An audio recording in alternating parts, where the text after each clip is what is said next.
একটি পানিপথ যার উপর নির্ভর করে বিশ্বের তেল সরবরাহের 20%। যদি এটি বন্ধ হয়ে যায়, সারা বিশ্বে নেমে আসতে পারে জ্বালানি সংকট, যুদ্ধ আর অর্থনৈতিক ধ্বংস।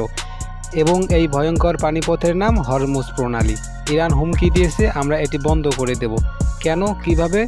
চলুন জেনে আসি এক ভয়ঙ্কর সত্য। এটা একটি সংকীর্ণ পানিপথ, মাত্র 39 কিলোমিটার চওড়া, পারস্য উপসাগর ও ওমান উপসাগরের সংযোগস্থল। প্রতিদিন 20 মিলিয়ন ব্যারেল তেল যায় এই পথে। সংযুক্ত আরব আমিরাত, কুয়েত, সৌদি আরব, কাতার এই পথ ব্যবহার করে। ইরান বলেছে, যদি আমেরিকা বা ইসরায়েল আমাদের উপর হামলা করে বা নিষেধাজ্ঞা দেয়, আমরা হরমুজ প্রণালী বন্ধ করে দেব। 2019 সালে ইরান কয়েকটি জাহাজ আটকেও ছিল। এই পথ বন্ধ হলে তেলের দাম হঠাৎ 100%-এরও বেশি বেড়ে যেতে পারে। আমেরিকা বলেছে, হরমুজ বন্ধ হলে তারা সামরিক জবাব দেবে।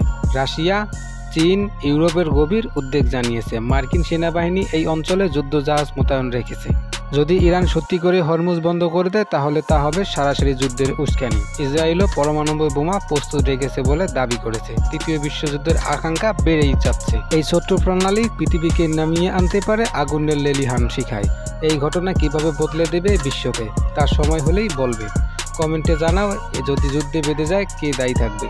এর পরবর্তী তথ্যের জন্য চ্যানেলটিতে সাবস্ক্রাইব করে রাখতে পারেন।